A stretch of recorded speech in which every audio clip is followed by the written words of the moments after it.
In this video, I will discuss how to draw the quadratic function, also known as the parabola. We are going to use the table method and also the intercept method, and then I'll explain why we need to know two different methods.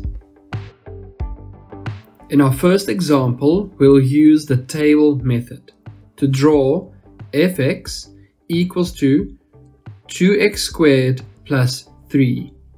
Now before we draw the table, let us understand that fx is in the place of y, and that the 2 represents the a value and the 3 represents the q value.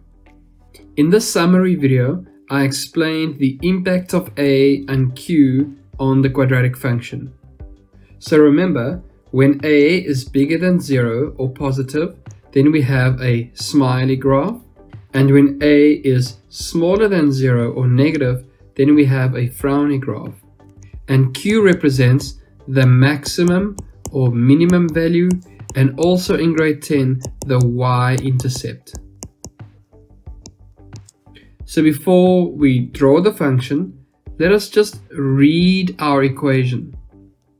So the 2 in front of the x square means that we have a smiley graph, and the plus 3 shows us that the intercept with the y-axis is at positive 3. So we already have a basic shape and the intercept with the y-axis. So for the table method, we'll use different x values and substitute it into the equation to find y values. Now I always recommend for the quadratic function that we use -2, -1, 0, 1 and 2 as our x values. And we'll take each of these values and substitute it into the equation. So when x is substituted with a -2, then our equation is 2 times -2 squared, which is 4, plus 3. So 2 times 4 is 8, plus 3, which gives us 11. So when x is -2, y would be equal to 11. Next, I will substitute x with a -1. And if I simplify, it's 2 times -1 squared, which is 1. So it's 2 plus 3, which is equal to 5. And I continue substituting all of these x values individually to find different fx values or different y values. So now I have x values of -2 up until 2, and then their corresponding y values for each of those x values. So now I'll take these ordered pairs and plot each of these 5 points on a Cartesian plane, where I have the x-axis and the y-axis. So when x is -2, then y is 11.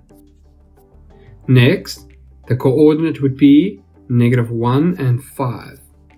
Our y-intercept is where x is 0, and that value is at 3 on the y-axis. Our fourth point is at 1 and 5, and finally at 2 and 11. Now that I've plotted these points, I can simply connect them with a curved line. Remember that when we draw a function, we always want to use arrows to show that the function can continue indefinitely to the left-hand side and to the right-hand side. And it is also good practice to name the function or name the graph on the Cartesian plane. In our second example, we'll use the intercept method to draw the function of fx equals to -x squared plus 9. Now, even though there's no value after the negative, that value would be -1. So the a value of this function is equal to -1. So its general shape would be a frowny graph. And our q value is +9. So the intercept with the y-axis is at +9. So our graph would have a maximum at +9, and it has a downward curve to the left and to the right of 9. So in the intercept method, we have two steps. First, we can find the y-intercept by making x equal to 0. What it means that in our equation, I'll replace x with a 0. And that gives us the y-intercept of +9. Secondly, we'll find the x-intercept by making y equal to 0. But remember, y is represented by fx in this format. So when y is equal to 0, I have 0 equals to -x squared plus 9. And if I transpose everything to the left hand side, I have x squared minus 9 equal to 0. Now in order to solve x, I factorize, and this is a difference of 2 squares. So it is simple factorization of x minus 3 and x plus 3 in my brackets. Therefore, x will be equal to 3, or x will be equal to -3, meaning I have two x-intercepts of 3 and -3 for this function. Now I have enough information to draw the function on the Cartesian plane. I have the y-intercept on the y-axis at 9 and two x-intercepts at -3 and +3 on the x-axis. And all that is left for me to do is connect those 3 points with a curved line. Remember the arrows at the end of our function, and also to name the graph by writing the equation next to the graph. So let me explain why we need to know two methods. In our first example, we had a smiley graph, and in our second example, we had a frowny graph. But notice that our first equation does not have any x-intercepts. So the second method of finding the y-intercept by making x 0 and finding the x-intercepts by making y 0 would not help us, because we will not find values for the x-intercepts. So it is possible to find no solution algebraically. That's when we use the table method.